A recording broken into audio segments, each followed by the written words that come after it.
তোমরা কেমন আছো? আমার একটা নতুন ব্লগে তোমাদের সবাইকে স্বাগত। এখন বিকেলবেলা, রোদটা পড়ে গেছে, কিন্তু এত গরম না। তার মধ্যে আবার এখানে আমাদের কারেন্ট চলে গেছে, তাও 1 ঘন্টা হলো। এত গরম আর ঘরের ভিতর থাকতে পারছি না। দরজা জানলা বন্ধ করে থাকলে গরম হয়ে যাচ্ছে, নিঃশ্বাস নিতে পারছি না। আবার দরজা জানলা খুলে রাখলে মশার প্রবলেম, এত মশা ঢুকে যাচ্ছে যে টেকা দায় হয়ে পড়েছে। তাই ভাবলাম বাইরে একটু যাই, বাইরের কাজগুলো করি। জামা কাপড়গুলো মেলা আছে, সন্ধে হয়ে যাচ্ছে, বুঝতেই পারছো, তুলতে হবে। জামা কাপড়গুলো তুলে একটু কলের দিকে গেলাম। আমাদের এখানে আবার একটু নতুন সমস্যা শুরু হয়েছে। নতুন নয় বন্ধুরা, গরমকালে এটা প্রত্যেক বছরকার প্রবলেম। এখানে জল আসে না, জলের খুব প্রবলেম হয়।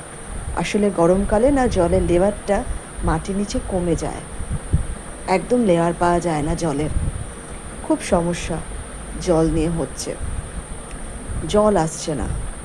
তাই আমি দেখতে গেছিলাম বিকেলবেলা যে 5:30টার দিকে জল আসে, জলটা এসছে কিনা।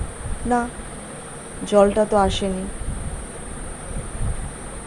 দেখি ওই দিক থেকে জল আনতে হবে। 1000 ফুটের কল আছে, ওখান থেকেই জল আনতে হবে হয়তো। বিকেলবেলাটাতে জল আসেনি। আর আমাদের বিকেলবেলাটার বাইরেটা দেখেছো কত সুন্দর লাগছে দেখতে, খুব সুন্দর লাগছে। আমি একটা জায়গায় ক্যামেরাটা সেট করে রেখেছিলাম, ভালো লাগছে দেখতে।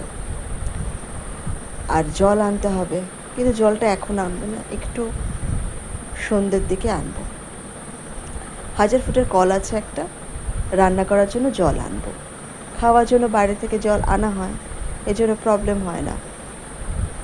খালি রান্নার জলটুকুই লাগে, ওটা তুললেই কাজ শেষ। আর এই গরমকালে প্রত্যেক বছরই এক প্রবলেম হয়, জলের লেয়ার নিচে নেমে যায় বলে খুব সমস্যা হয়, খুব প্রবলেম হয়।